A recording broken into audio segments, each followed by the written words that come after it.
So many of you watching this video right now actually struggle with procrastination. In fact, there are some of you right now that are procrastinating by watching this video on procrastination. But how about if I tell you that there's a way you can trick your brain out of procrastination? And that's what this video is about. So if you are ready for this video, I want you to like this video and let's get right into it. Before I talk about how you can trick your brain out of procrastination, I think it's important for us to understand why we even procrastinate in the first place. Now, there's a way the human brain is wired. The human brain is wired to protect us from anything that is difficult or stressful or overwhelming. Now, for most things that we want to do, especially things that are important, there's just this sense of our brain protecting us from actually getting things done.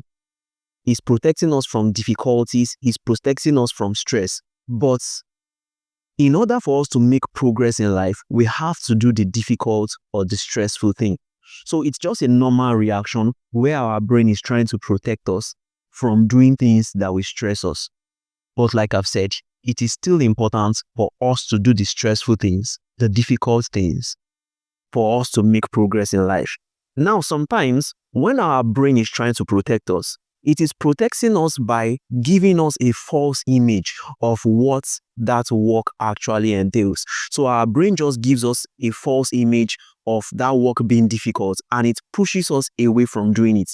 It rather wants us to do things that will give us pleasure, maybe like scrolling on social media or listening to music or watching a movie.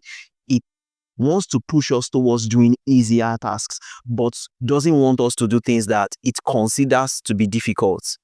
And that's why we procrastinate. So I want us to realize that procrastination is normal, or at least the temptation to procrastinate is normal. Everybody experiences it. It just shows that you have a brain that is working. Our brain is trying to shield us from doing things that are difficult.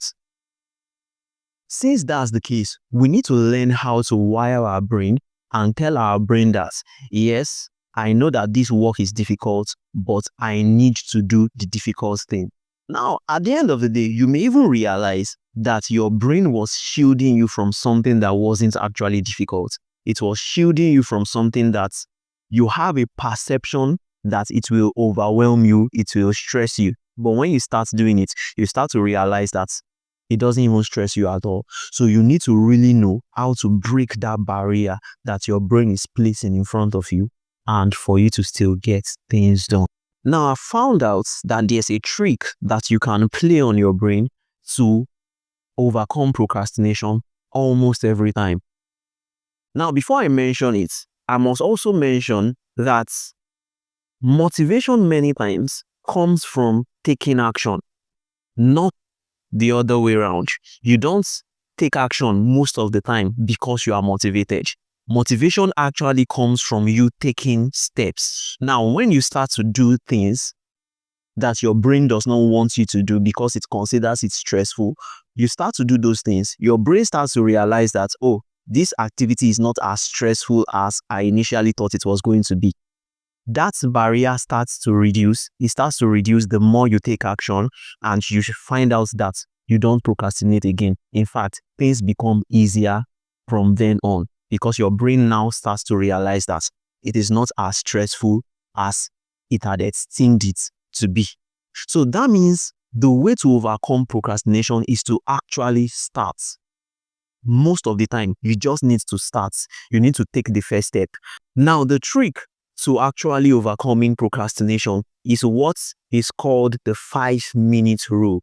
That means you tell yourself that, okay, this work may be stressful, difficult, and it's something that I really don't want to be doing right now, but I will just do it for 5 minutes. So you just commit to doing that task or that activity for 5 minutes. Now, what happens in that 5 minutes is that when you start doing the action for 5 minutes, your brain starts to realize that, oh, this stuff is not actually difficult. In fact, I'm even enjoying doing this activity.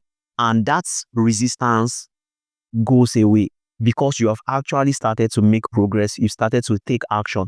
And most of the time, in fact, like 80% of the time, you start to realize that when you just commit to doing that task for just 5 minutes, you don't do it for 5 minutes. You end up maybe doing it for an hour or 2 hours, and you keep on doing it because that initial barrier, that protective barrier that your brain was giving to you, has gone away. Your brain now realizes that, oh, this is enjoyable work, this is good work, or this is purposeful and necessary work. But when you started, the barrier is gone. So the 5 minute rule is important. So starting is the difficult part of the work.